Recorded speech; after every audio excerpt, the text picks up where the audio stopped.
Elles ont parcouru plus de 8000 km pour venir se reproduire et donner naissance ici.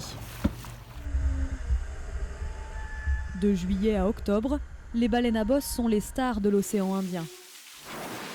On vient à peine de sortir du port et là déjà on a une baleine qui nous tourne autour. Le bateau de ce moniteur de plongée affiche complet en saison des baleines. C'est une très belle saison, c'est excellent. Stéphane De Wolf a quitté Ypres pour venir s'installer à La Réunion il y a plus de 20 ans. On va aller dans le respect de l'animal, on va observer son comportement, on ne va pas s'imposer. La rencontre ne peut avoir lieu qu'à certaines conditions, recensées dans une charte d'approche. Il faut rester à une distance de 100 mètres pour pouvoir faire l'approche. Donc la nage, c'est quand même 100 mètres de nage. Parmi les candidats pour la mise à l'eau ce jour-là, une autre Belge. La Réunion est l'une des rares destinations où l'on peut observer les géantes en immersion. L'approche doit être douce et progressive. La palanquée s'immobilise. Une maman et son baleineau se laissent observer.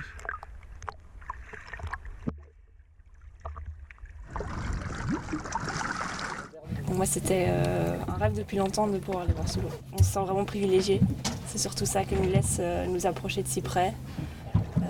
Et qu'en même temps, on lui laisse sa distance. Je trouve ça très beau. Ouais. À des moments suprêmes, super forts que j'ai vécu avec les baleines à bosse. Il y a un an, le baleineau tout blanc, tout fripouillé.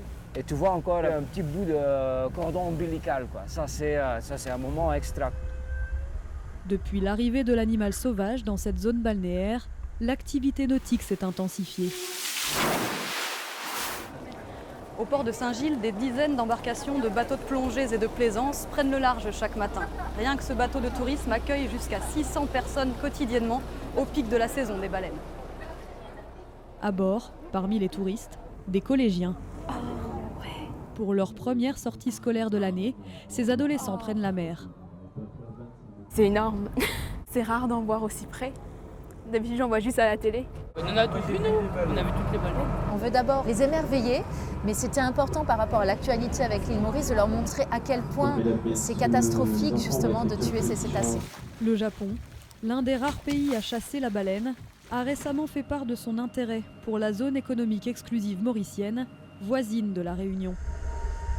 C'est pourtant dans cette zone de l'océan Indien que le premier sanctuaire baleinier est né en 1979.